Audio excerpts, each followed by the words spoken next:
My journaling journey started on the 13th of September 2022, and that is exactly a year ago today. And I can show you, I have my journal here. It does say the 30th of September right in the very corner because like the camera's weird and stuff, it probably is only like backwards, but that thing there in the corner does say 30th of September. And my journal actually started out as a dream journal. I'd been having like a few dreams like in this period of my life, and I wanted to sort of document it down because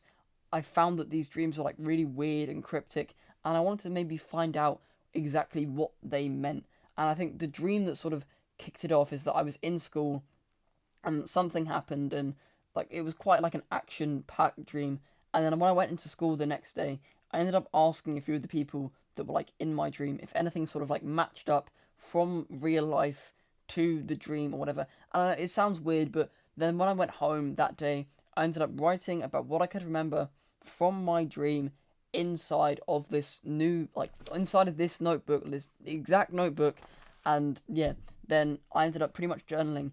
every single day until like March, and that's when this book sort of ran out of space, and I had to get a new one or whatever. And then the 14th of September, the exact day after I had this dream, I didn't have a dream, and I ended up only writing about 3 lines because I didn't really have much to say because my day, I guess, became a lot more boring because I didn't have a dream to sort of think about and write about for the majority of my day. And because I ended up having to analyze and like look more deeply into stuff about my dreams, about the things that happened in my dreams, about the meanings of my dreams potentially, I ended up doing the same thing for real life. And then throughout my sort of my journal, like in the days after sort of 13th, 14th of September, I ended up writing a bit more about my daily life, about sort of my thoughts and feelings,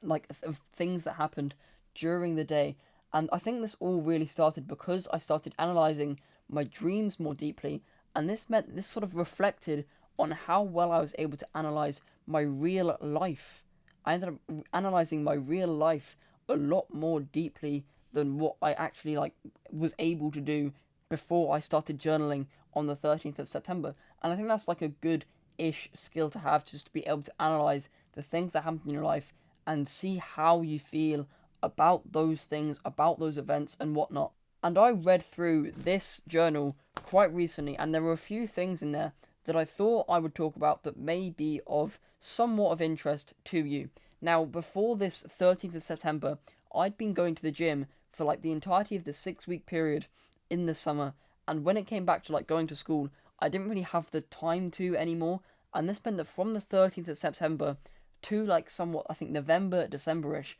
I ended up having quite bad mental health because I was comparing myself to other people who were going to the gym or just had more muscle than me in general. I was constantly comparing, and you can see this inside of the journal. You can sort of see the reflection of my bad mental health inside of the things that I wrote and sort of the negative attitude that I had. And then once I got like a few little garage equipment things that I'm very grateful for and stuff,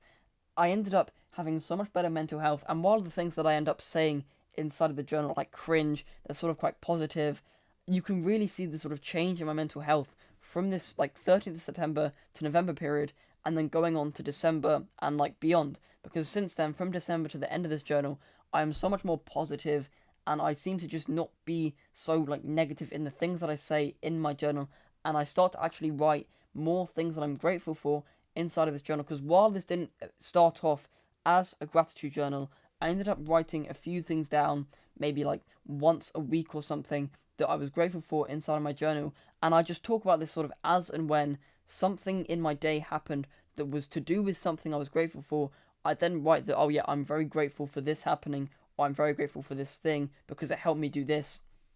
and that sort of stuff. But then when this sort of journal ran out in like March time, I ended up having to get a new one, and I didn't like it as much because it wasn't just a notebook, and it had sort of weird little things like a to-do list and a calendar and stuff like that, and it was all quite complicated and just too confusing for me to understand. Not really confusing, but I just didn't need all of it. All I wanted was like a few lines to actually just write my thoughts and feelings and what I was grateful for down. And this meant that in like April time, I ended up taking like a 2 week break from journaling because I went on holiday for the first week and didn't take my journal, and then the week after that I just like didn't journal at all, and I think I was all right during that time. I didn't think my mental health was too bad, but then after that I got going again, and that was in sort of my GCSE time, like May to June, and that's when I started using this book. This journal now, you can see it on the front page. It says journal just there, and it's also my script book. So that means that if you had a read through this, it would look quite sort of disorganized and scatty, because you'd see sort of the date and then the things that I write down about my day, about like a bit of a deep journaling experience, my thoughts and feelings about events that happened, and then there'd be a few things that I'm grateful for. I personally like to journal in the evenings and write 3 things that I'm grateful for